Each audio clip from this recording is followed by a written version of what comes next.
복음 중심 3 6번째 강의는 주제가 마음의 우상입니다. 마음의 우상, 특별히 이 부분에서는 믿음을 방해하는 원인으로서의 마음의 우상을 이야기하는 것이죠. 신자의 삶은 단순한 훈련이나 도덕적인 성취로 이루어질 수 있는 것이 아닙니다. 신자의 삶이라고 하는 것은 지속적으로 반복되는 회개와 믿음의 여정이죠. 존 칼빈은 기독교 강요에서 신자의 전 생애는 회개와도 같다라고 이야기했습니다. 신자의 삶 자체가 회개의 연속이라는 것이죠.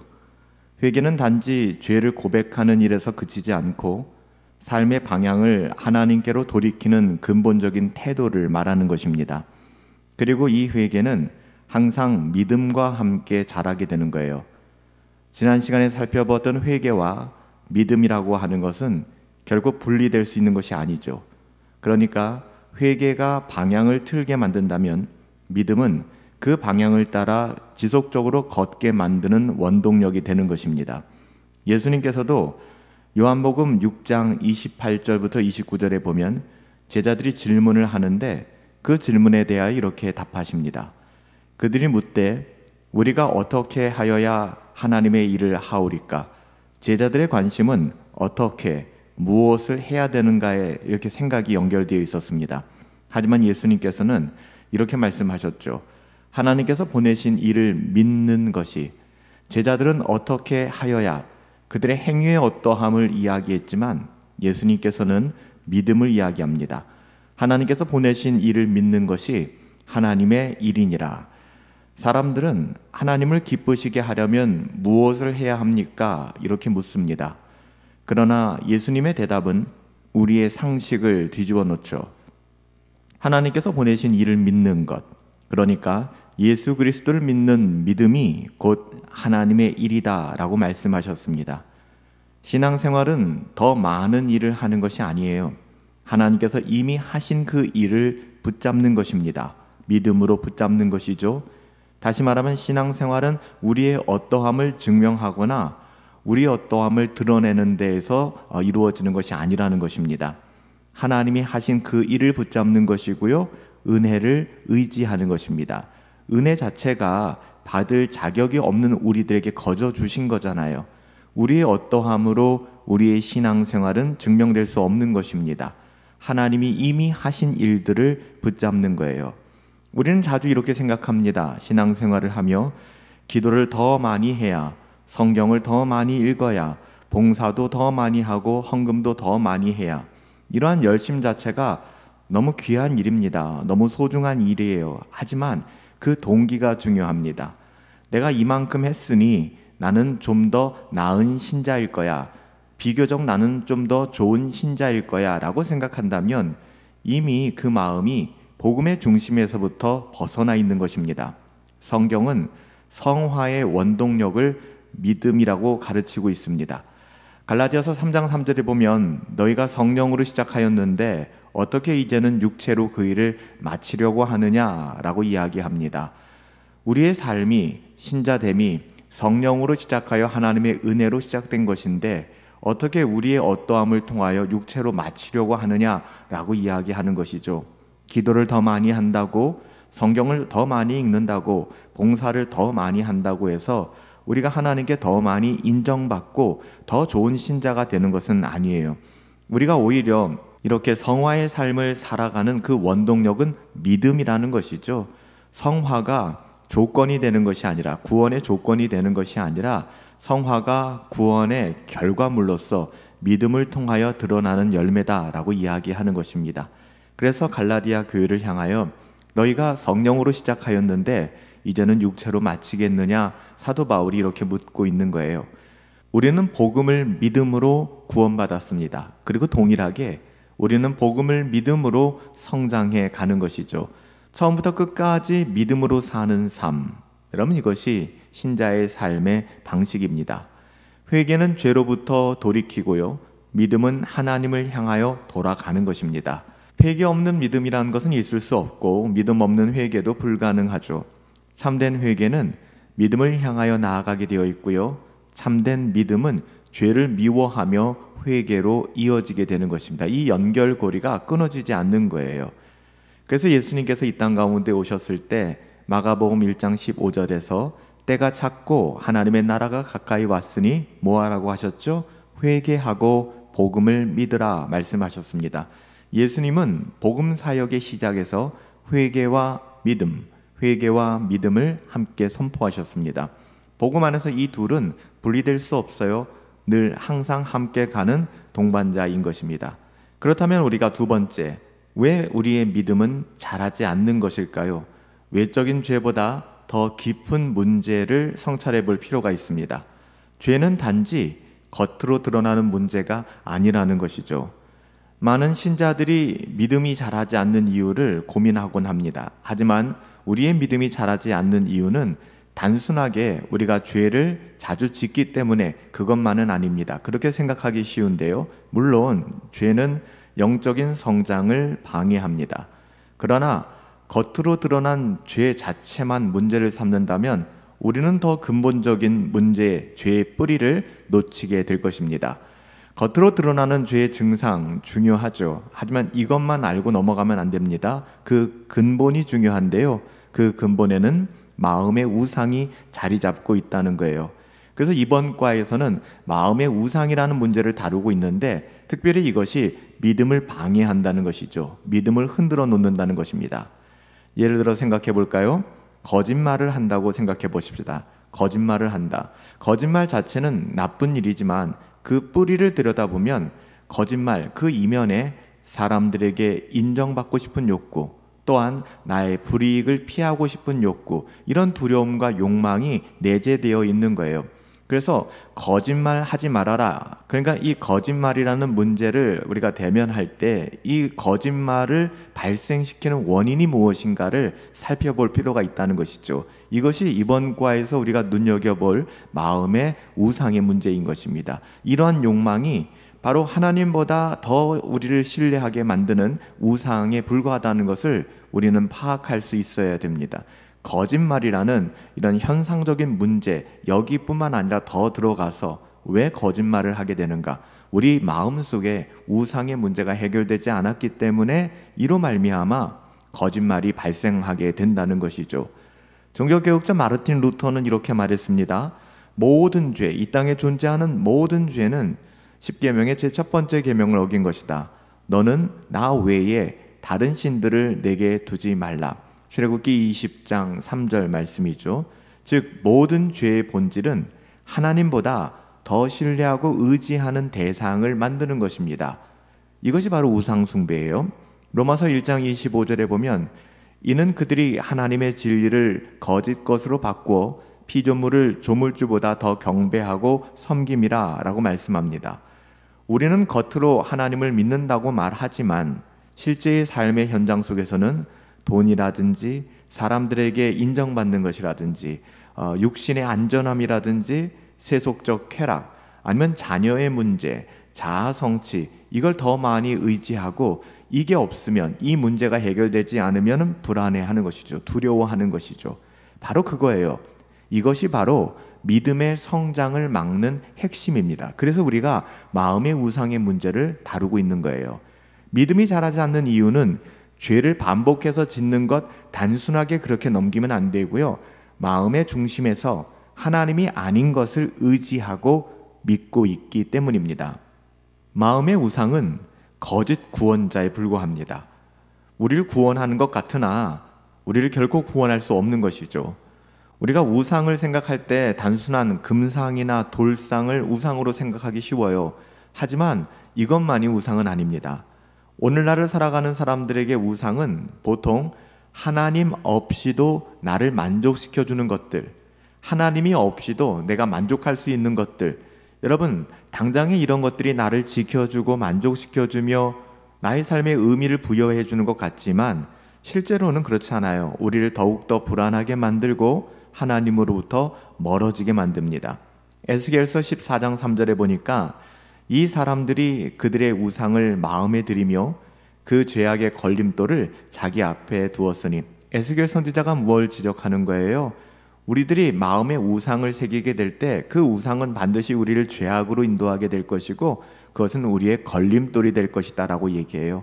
즉 우상을 그 마음에 두는 사람들은 자신의 걸림돌, 특별히 죄악의 걸림돌을 자기 앞에 두는 것과도 같다고 이야기하는 것이죠. 믿음이라고 하는 것은 단지 더 많은 외형적인 종교 활동이나 성경을 공부하는 것만으로 자라는 것은 아닙니다. 그렇게 되면 얼마나 편하고 쉬울까요? 근데 그렇지 않다는 겁니다. 믿음은 마음속의 우상을 드러내고 제거하고 그것을 회개할 때 자라는 것입니다. 근본적으로 우리 마음속의 우상을 확인하는 것이 필요해요. 그리고 그것을 인정하고 드러내고 회개하는 것이 필요합니다. 아주 통렬한 회개가 필요한 것이죠. 다시 말해서 무엇을 믿고 있는가를 진솔하게 우리가 직면할 필요가 있어요. 나는 무엇을 믿고 있는가? 이거 없으면 안 돼. 이거 없을 때 두려워지고 힘들어지고 불평하고 짜증내고 원망하는 그 무엇, 그게 하나님이 아닐 때가 너무 많지 않습니까? 그러니까 나는 정말 무엇을 믿고 있는가? 무엇 때문에 불안해하는가? 무엇을 의지하는가? 무엇으로 만족하고 있는가를 진솔하게 대면할 필요가 있다는 것입니다. 이때 비로소 우리의 믿음이 개입하기 시작하는 것이고요. 믿음의 여정이 시작될 수 있는 것입니다. 이 작업이 없다면 믿음의 길에 들어설 수가 없는 거예요. 세 번째 보시면 마음의 우상이 드러나는 예를 이야기합니다. 대표적으로 험담에 대해서 이야기하는데요. 신앙생활을 하면서 우리 마음속 깊이 있는 우상들 얼마나 교묘하게 작동하는지 특별히 그 대표적인 예로서 험담에 대해서 이야기합니다. 험담은 단지 말실수가 아닙니다. 말조심의 문제가 아니고요. 험담은 우리 내면 깊숙한 곳에서 하나님보다 더 의지하는 마음의 우상들이 우리의 언어로 말로써 흘러나오는 결과입니다. 그러니까 험담이라고 하는 것은 복음으로 채워지지 않는 그 공허한 마음이 스스로를 지키기 위하여 드러내는 자기 방어의 방식이라는 것이죠. 표면적으로는 험담입니다. 표면적으로는 그래요. 그렇지만 그 표면적인 죄, 험담 이면에 있는 마음의 우상들을 점검해 볼 필요가 있다는 것이죠. 다른 사람들의 잘못을 말하거나 과장하여 이야기하는 것, 우리가 이것을 험담이라고 얘기합니다. 없는 말을 만들어서 퍼뜨리기도 하고요. 남의 평판을 깎아내리기도 합니다. 우리가 보고 들은 정보를 통하여 다른 사람들을 조정하거나 우리만의 어떤 위계를 형성하려고 하고 그것을 지키려고 하기도 합니다. 이런 험담의 죄는 단순히 성격이 나빠서 이게 아닙니다. 이 험담 이면에는 우리 마음의 우상이 숨겨져 있다는 것이죠. 여러분 표를 보시면 험담을 낳는 마음의 우상들이 나와요. 용납의 우상, 통제의 우상, 명성의 우상, 성공의 우상, 안정감의 우상, 기쁨의 우상, 지식의 우상, 인정의 우상, 존경의 우상, 여러 영역들이 나오는데 그 작동하는 방식까지도 나오죠. 용납의 우상은 뭐예요? 나는 버림받고 싶지 않아요. 나는 다 잘 지내고 싶어요. 사람들로부터 인정받고 싶고 사람들에게 따돌림 받고 싶지 않아요. 그래서 사람들과 함께 험담하기 시작하는 것입니다. 하나님의 자녀다움을 드러내야 되는데 우리는 험담함으로써 소속감을 확보하기 시작하는 것이죠. 이것은 내가 버림받고 싶지 않다라는 욕구가 내 안에서 작동하고 있기 때문에 용납의 우상을 섬기게 되는 것입니다. 용납받고 싶고 또 그 안에서 하나 되고 싶은 소속감을 갖고 싶은 것이죠. 통제의 우상은 무엇입니까? 모든 걸 내가 장악하고 싶어 하는 거예요. 그래서 말을 통하여 사람들을 조정하기도 합니다. 가스라이팅 하기도 하고요. 나름대로 뭔가를 통제하고 그 통제에서 사람들이 벗어나거나 일이 벗어나면 굉장히 불안해지기 시작하는 것이죠. 명성의 우상도 있습니다. 나는 특별해. 그래서 나는 특별하고 나는 높임을 받아야 돼. 이로 말미암아 타인들을 깎아내리고 자기를 높이려고 합니다. 성공의 우상, 남들보다 나는 무조건 앞서가야 돼. 그래서 우리는 비교합니다. 비교해서 우월감을 느끼거나 비교해서 내가 우월하지 못하다 그러면은 열등감에 사로잡히게 되는 것이죠. 성공의 우상, 또 안정감의 우상도 있습니다. 자신의 안정감을 도모하는 것이죠. 기쁨의 우상도 마찬가지입니다. 나는 기뻐야 돼 라는 생각을 가지고 있는 거예요. 인간의 본능이기는 하지만 따라서 내가 기뻐야 되는데 다른 사람이 기쁜 것을 인정하지 못하는 것입니다. 남의 행복을 질투하게 되는 것이죠. 지식의 우상도 있어요. 모르는 건 싫고 알아야 돼. 그래서 정보 공유를 통한 우월감을 획득하거나 자기의 지식이 좀 더 뛰어나다. 이것도 이제 비교하여 다른 사람에 대하여 험담하거나 자신을 증명하는 수단으로 사용하게 되는 것이죠. 인정의 우상도 마찬가지입니다. 나는 눈에 띄어야 돼. 험담을 통하여 자기의 존재를 자꾸만 드러나는 거예요. 거짓말을 통해서도 자기를 드러내게 되고요. 존경의 우상도 있습니다. 그래서 험담이라는 영역에 있어서 이 우상의 이름을 정리해 놓았고요. 이것이 작동하는 방식들이 있다는 거예요. 그리고 어떻게 험담과 연결되는지도 한번 표로 만들어 드렸습니다. 이걸 쉽게 그냥 간단하게 설명할 부분들은 아니고요. 시간을 두고 이야기한다면 이 부분도 굉장히 깊이 있게 다룰 수 있을 것 같은데 우리가 살펴봐야 될 내용들이 좀 많으니까 여러분들이 이 부분들은 개인적으로 좀 더 깊이 묵상하시고 돌아보실 수 있었으면 좋겠습니다. 개념만 파악하시면 될 것 같아요. 이처럼 하나님보다 더 중요하게 여기는 게 있으면 어떻게 돼요? 그것이 우상이고요. 결국은 그것은 우리의 말로써 우리의 행동으로 선택과 결정으로 드러나게 되어 있습니다. 마태복음 12장 34절에 마음에 가득한 것을 입이 말하게 된다라고 말씀하고 있습니다. 이러한 우상들은 참된 만족을 줄 수 없고요. 참된 안정감을 누릴 수 없고요.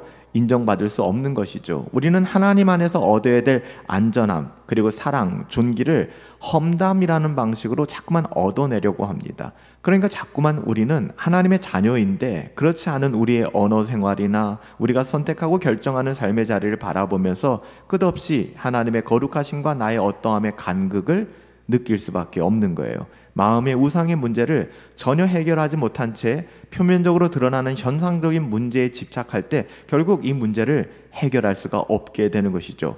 복음은 분명히 이야기합니다. 비교하지 말아라. 너 자체만으로 하나님은 너가 생각하는 것보다 너를 훨씬 더 사랑하신단다 라고 말씀하고 있어요. 너는 이미 그리스도 안에서 하나님께 받아들여진 자다. 네가 무엇을 하든 건 별로 중요하지 않다. 에베소서 1장 6절에서 말씀하죠. 너는 그분의 눈에 존귀하고 보배롭다. 누구의 눈에요? 하나님의 눈에.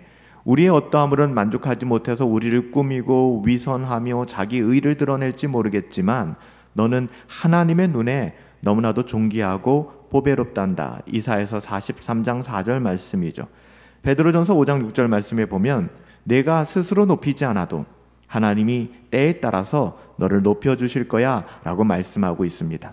그렇다면 우리는 험담을 어떻게 다루어야 할까요? 특별히 우리의 어떠함으로 험담을 제어할 수는 없고요. 복음으로 우리가 어떻게 험담을 다루어야 할까요? 단순히 하지 말아야지, 안 해야지 라고 하는 결심만으로는 험담을 이겨낼 수가 없습니다. 내 마음이 지금 무엇을 더 원하고 있는지를 복음 앞에서 정직하게 돌아보셔야 합니다. 그리고 그 우상이 무엇인지 그 정체와 실체를 분별할 수 있어야 됩니다. 그것을 깨달을 수 있어야 됩니다. 그리고 그 우상을 그냥 인정하지 마시고 회개의 자리로 가지고 들어와야 합니다. 하나님의 약속을 다시 믿음으로 붙잡는 그 과정들, 이것이 여러분 진정한 변화의 시작인 것입니다. 결코 우리의 어떠함, 우리의 의지적인 결정과 작심, 이것으로는 3일밖에 못 가요. 안 된다는 것입니다. 정직하게 우상의 문제가 무엇인지를 대면하시고 그것을 분별하시고 파악하시고 하나님 앞에 가지고 나와 그 우상을 회개하고 그 자리에서 하나님의 약속을 믿음으로, 회개와 믿음이 두 축이 되는 것입니다. 진정한 변화를 가져오게 될 것입니다. 네 번째, 내 마음의 우상을 찾는 질문들 한번 돌아보십시다. 신자의 삶은 단순히 겉으로 드러나는 죄를 고치는 걸 넘어서 그 죄의 뿌리인 마음의 우상을 발견하고 그것을 복음으로 다시 채우는 데 있다라고 말씀드렸습니다. 그러기 위해서는 자신의 마음을 깊이 성찰하는 질문이 필요하겠죠. 하나님 앞에서, 말씀 앞에서 정직하게 우리 자신을 들여다봐야만 합니다. 그래야 가능성이 있는 거예요. 우리의 어떠함을 알아야 하고요. 우리 안에 있는 우상이 어떤 것인지를 알고 분별을 해야 우리가 회개하고 믿음으로 다시 나아갈 수 있지 않겠습니까? 원인도 모르고 문제조차 파악하지 못하는데 어떻게 여기에서 선한 일이 일어날 수 있겠습니까? 우리가 특별히 5가지 질문을 좀 살펴보려고 하는데요. 우리 마음의 중심을 좀 비추어 보는 질문들입니다. 첫 번째 질문은요, 내가 무엇을 가장 사랑하는지. 사실 이 질문은 조모임을 통해서나 굉장히 우리가 우상의 문제나 우리 신앙의 문제를 다룰 때 많이 서로 나누었던 질문들입니다. 이 시간에 좀 정직하게 다시 한번 여러분의 영혼 안에 어떤 문제가 있는지, 내가 무엇을 가장 많이 사랑하는지를 살펴보시면 좋겠어요. 나는 무엇을 가장 사랑하는가? 다시 말하면 내가 마음을 쏟고 내가 여기서 기쁨을 느끼고 내가 그렇기 때문에 가장 많은 시간을 즐겁게 투자하는 그것이 무엇인가를 돌아보는 것입니다. 마태복음 6장 21절에 보면 내 보물이 있는 곳에 내 마음이 바로 거기 있다라고 말씀하시잖아요. 1번 질문 한번 정직하게 작성해 보시기 바랍니다. 2번 질문은 비슷하지만 결이 다른 질문입니다. 나는 무엇을 가장 신뢰하고 의지하는가? 무엇을 사랑하는가 하고 가장 신뢰하고 의지하는가는 다릅니다. 나는 무엇을 가장 신뢰하고 의지하는가? 이 말은 내가 힘들거나 불안할 때 나를 가장 위로해주는 존재나 활동은 무엇이 있는가? 이것이 내가 사랑하는 것과는 좀 다를 수 있거든요. 기도보다도 우리가 하나님을 찾는 것보다도 먼저 내가 찾는 나만의 루틴이 있지는 않는가? 나만의 해결책, 나만의 노하우가 있지는 않는가? 여러 가지가 있을 수 있겠죠. 기도가 아니라 세상의 방식을 배설하는 방식이 만약에 내가 가장 신뢰하고 의지하는 것이 될 수도 있다는 것입니다. 그러니까 나는 무엇을 가장 신뢰하고 의지하는가? 이 부분에 대해서는 내가 힘들고 불안할 때, 내가 나를 컨트롤할 수 없을 때 나는 무엇을 찾고 있는가? 가장 나를 위로해주는 행동은 어떤 것인가? 또 나를 가장 위로해주는 존재는 누구인가? 하나님인가? 아니면 사람인가? 이 부분도 여러분 좀 정직하게 돌아보시면 1번 질문과 2번 질문을 통하여 나는 무엇을 사랑하는지, 나는 무엇을 가장 신뢰하는지, 의지하는지 한번 여러분 정리해 보시기 바랍니다. 세 번째 질문은요. 나는 무엇을 가장 두려워하는가? 이 질문은 이것이 무너지면 삶이 무너질 것 같은 그런 느낌을 받는 거예요. 바로 그것이 우리 마음의 주인이거든요. 난 무엇을 가장 두려워하는가? 잠언 29장 25절에 가보면 사람을 두려워하면 올무에 걸리게 되고요. 여호와를 의지하는 자는 안전할 것이다 라고 교훈하고 있습니다. 여러분, 무엇이 가장 두렵습니까? 하나님으로부터 분리되는 것, 하나님의 자녀답게 살아가지 못하는 여러분의 삶의 자리가 불안합니까? 아니면 여러분이 세상의 기준과 세상의 그 어떠함, 우리가 21세기 대한민국에서 살아갈 때 대한민국의 트렌드를 맞추지 못하는 것이 혹시 불안하지 않습니까? 두렵지 않습니까? 우리는 이것에 따라서 삶을 움직이게 되는 거예요. 이것이 우리 마음의 주인인 것입니다. 나는 무엇을 가장 두려워하고 있는가? 이 영역도 한번 여러분 돌아보시기 바라요. 네 번째는 이 일이 없다면 나는 견딜 수가 없다. 그러니까 없어도 괜찮은 것이 아니라 없으면 화가 나고 분노가 생기고 또 없으면 절망하게 되는 그 대상이 무엇인가를 물어보는 거예요. 이것이 없다면 나는 견딜 수가 없어 라고 얘기하는 것이죠. 하나님 외에 이것만은 절대로 빼앗기면 안 돼라는 마음이 있다면 여러분 이것이 여러분들 우상이에요. 그것이 하나님 아닌 여러분의 구원자가 되는 것입니다. 오직 하나님만이 우리가 절대로 빼앗길 수 없는 오직 유일한 여러분 우리의 그 어떠함이어야 하는데 우리가 하나님 이외에 이건 안 돼, 절대 이거 빼앗길 수 없어 라는 마음들을 가지고 있다면 그런 대상이 하나님 아닌 다른 무엇이 된다 그러면 여러분 그게 여러분의 구원자예요. 그게 여러분의 우상이 되는 겁니다. 그래서 이 일이 없다면 나는 견딜 수 없어, 나는 이거 없으면 못 살아 라고 생각하는 그것, 혹시 그것이 무엇인지, 그것이 하나님 아닌 다른 무엇이 그 자리를 차지하고 있는지를 여러분 한번 돌아보시기 바랍니다. 마지막 다섯 번째 질문은 나는 어떤 일에 반복적으로 과잉 반응을 보이고 있는가? 우리를 격발케 하는 코드가 있지 않습니까? 과민 반응은 내 자아가 보호하고 싶은 영역을 건드렸다는 신호입니다. 그러니까 내 자존심이 무너졌을 때 나오는 일들이거든요. 나의 가치가 무너졌을 때 나오는 행동들입니다. 반복적인 분노가 있고 불안이 있고 질투의 패턴이 이어진다 그러면 우리는 어떤 우상으로부터 위협받고 있음을 보여주는 것입니다. 그래서 여러분의 일상을 한번 살펴보세요. 난 어떤 일에 과민 반응을 보이고 있는가? 어떤 일을 경험했을 때, 어떤 말을 들었을 때, 어떤 상황에 놓였을 때 우리는 반복적으로 분노하고 불안해하고 질투하는가? 이런 패턴이 계속 우리 가운데 이루어지는가를 확인해 볼 필요가 있어요. 그래서 나는 어떤 일에 반복적인 것입니다. 반복적으로 그냥 넘어갈 수도 있는데 왜 욱하는 마음이 들까? 과민 반응하게 될까를 점검해 보시기 바랍니다. 그래서 보시면 우상을 발견할 수 있는 구체적인 예시를 여러분들 표로 만들어 드렸는데요.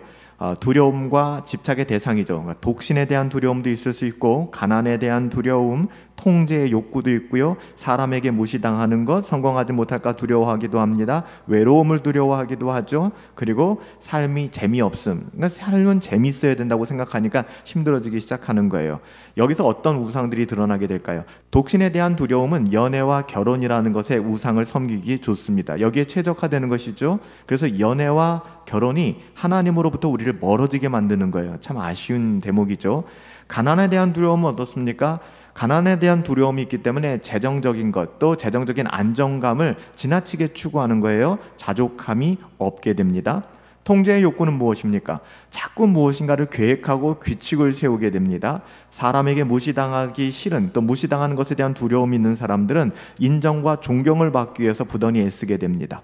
성공하지 못할까 두려움 속에 빠진 사람들은 성취와 결과에 집착하게 되고요. 외로움에 빠진 사람들은 사람과 공동체를 계속해서 추구하게 됩니다. 그러니까 사람이 없으면 안 되는 거예요. 사람만 추구하게 되는 것이죠. 삶은 재미있어야 돼. 재미없어질까 봐 두려운 사람들은 오락과 취미와 쾌락 속에 그냥 빠져서 살아가게 되는 것입니다. 여러분, 그래요. 마음의 우상을 깨닫고 복음 앞에 서는 이 작업이 쉽지는 않아요. 이런 질문들은 단지 자기 분석을 위한 게 아닙니다. 우리의 마음을 정결하게 하시는 예수 그리스도 앞에 이 우상의 문제를 회개하고 내려놓는 믿음의 자리로 나아가기 위한 작업들이죠. 요한일서 1장 9절에 보면 우리가 우리의 죄를 자백하면 그는 미쁘시고 의로우사 우리의 죄를 사하시며 우리를 모든 불의에서 깨끗하게 하실 것이요.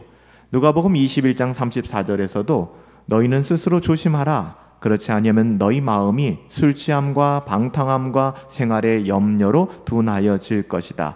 우리가 앞에 살펴본 것처럼 드러나는 수많은 우상들, 두려움과 집착의 대상들 경계하라는 것이죠. 그렇다면 이제 다섯 번째, 복음을 다루는 두 가지 복음적 적용에 대해 살펴봅시다. 우리가 지금까지 살펴보았던 것처럼 우상을 다루는 두 가지 복음적 적용은 첫 번째는 회개이고요. 두 번째는 믿음입니다. 우리 안에 있는 우상은 단순한 행동을 수정하는 행동 수정보다 더 깊은 영적 전쟁의 대상입니다. 이 전쟁은 자기 의지를 동원하는 자기 개선이 아니라 복음에 기초한, 복음에 기반한 회개와 믿음의 싸움으로 우리는 다루어 가야 합니다. 예수님께서 하나님의 나라가 가까이 왔으니 뭐하라고 하셨죠? 회개하고 복음을 믿으라. 회개와 믿음을 선언하셨습니다. 신자의 삶은 늘 회개와 믿음으로 살아가는 복음 중심의 삶이에요. 다시 한번 회개와 믿음을 정리해 봅시다. 회개는 하나님을 대신한 우상을 드러내고 돌이키는 작업입니다. 우상은 단지 잘못된 행동의 원인이 아닙니다. 그것은 하나님보다 더 사랑하고 더 신뢰하고 더 두려워하는 하나님을 대체하는 모든 것, 그것이 우상이라고 말씀드렸고요. 십계명에 보면 출애굽기 20장 3절에 내게 다른 신들을 두지 말라 1계명 말씀하신 모든 죄는 이 계명을 어긴 결과입니다. 회개는 단순히 행동을 뉘우치는 것이 아니라 마음의 중심이 하나님이 아닌 다른 것에 빼앗겼음을 자백하는 것입니다. 우리 존재적 방향 전환이 회개라고 말씀드렸어요. 믿음은 무엇이죠? 복음의 약속으로 우상의 심을 끊어버리는 것입니다. 진짜 믿음은 단지 교리적으로 동의한다, 이게 아닙니다. 이 믿음이라고 하는 것은 내가 알고 있다, 교리적으로 그 사실을 동의한다, 이게 아니고요. 삶의 가장 깊은 갈망을 복음에 의탁하는 굉장히 정말 어렵고 힘든 실천적 신뢰가 바로 이 믿음입니다. 하나님이 보내신 일을 믿는 것이 하나님의 일이라고 말씀하셨잖아요. 복음이 약속하는 참된 만족과 안정, 정체성을 구체적으로 신뢰할 때 우상의 속임수는 힘을 잃게 되는 것입니다. 복음이 더 좋은 것임을 믿고 우리가 받아들일 때 우리는 그 우상을 손에서 내려놓을 수 있게 되는 거예요. 조금만 더 구체적인 예시를 들어볼까요? 존경이라는 우상에 묶인 험담에 대해서 한번 이야기해 봅시다. 그러니까 존경이라는 우상에 묶인 험담, 우리 안에 드러난 여러 가지 일들이 있겠지만 먼저 겉으로는 험담이라는 죄가 나타납니다. 하지만 그 뿌리는 뭐예요? 존경받고 싶은 우상이 있다는 것입니다. 나보다 남이 더 인정받는 게 싫은 겁니다. 내가 인정받아야죠. 그래서 그를 깎아내립니다. 그리고 나를 높입니다. 이는 하나님보다 사람에게 인정받기를 원하는, 사람의 인정에 더 의지하는 마음의 우상이죠. 그럼 어떻게 회개해야 될까요? 하나님, 저는 하나님 당신보다 사람들의 존경과 평가를 더 신뢰했습니다. 사람들의 눈을 더 의식했습니다. 그래서 타인을 깎아내리려는 험담으로 저를 높이려고 했고 다른 사람들을 이용해 왔습니다. 하나님께서 주신 은혜면 충분한데 저는 하나님으로 만족하지 못했습니다. 이게 바로 회개입니다. 방향을 전환하는 것이죠. 이제 우상에서 돌이켜 제 마음을 하나님께 드립니다. 이 회개입니다. 그럼 믿음의 영역은 무엇일까요?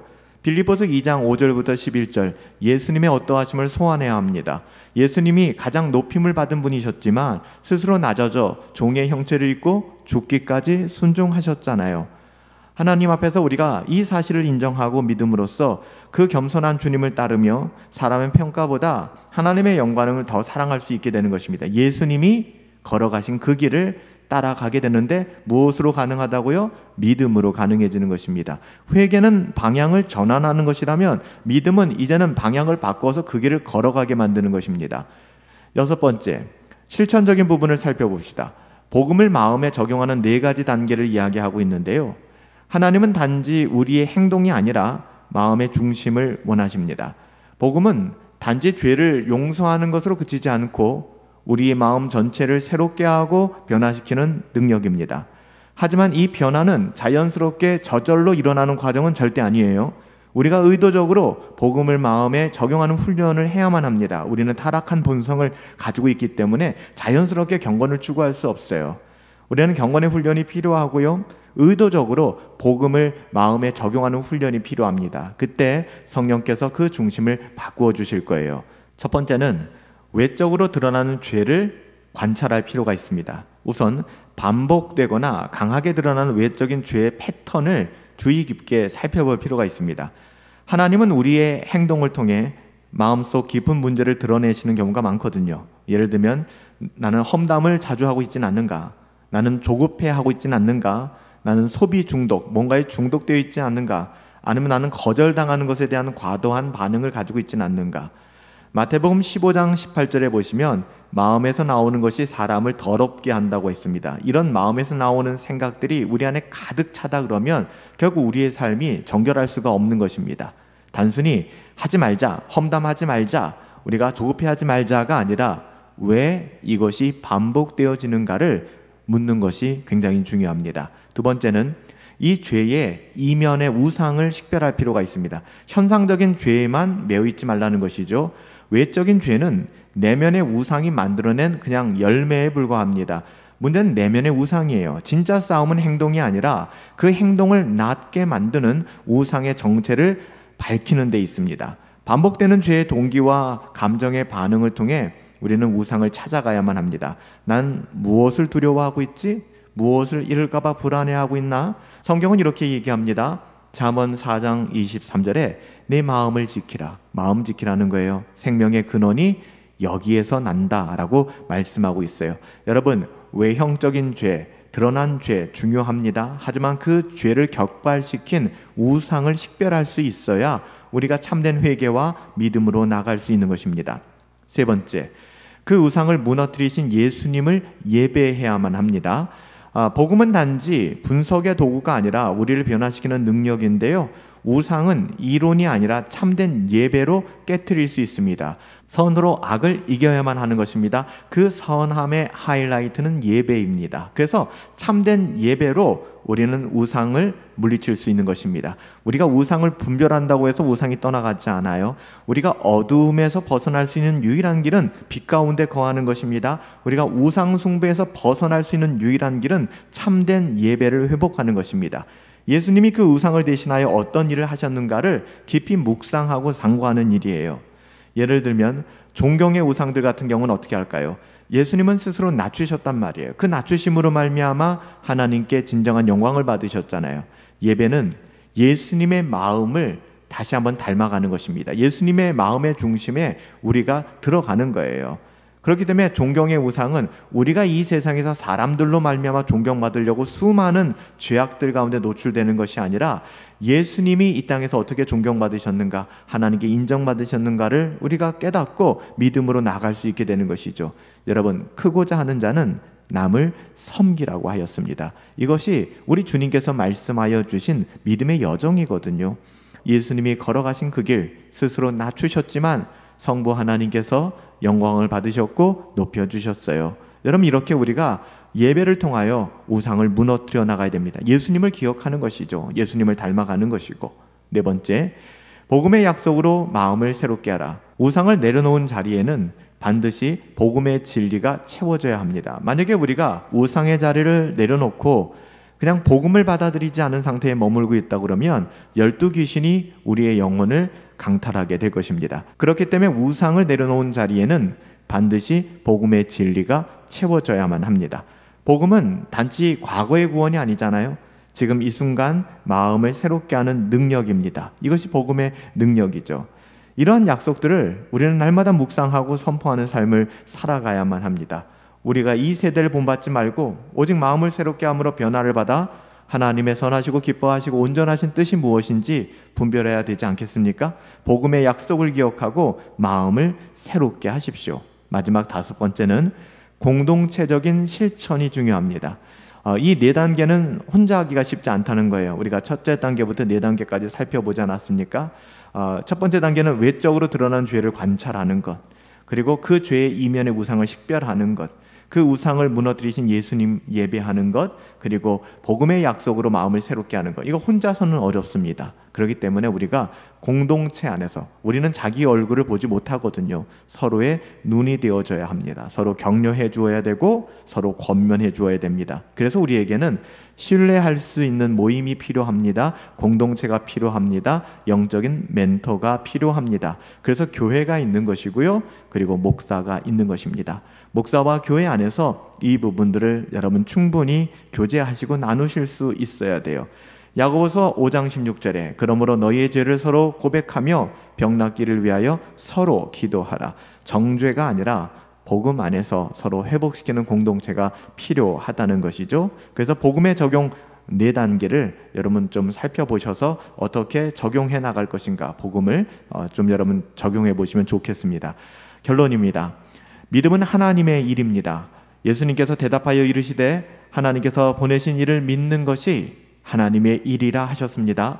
복음 중심의 삶은 단순히 윤리적인 개선이나 감정적인 위로가 아니라고 말씀드렸어요.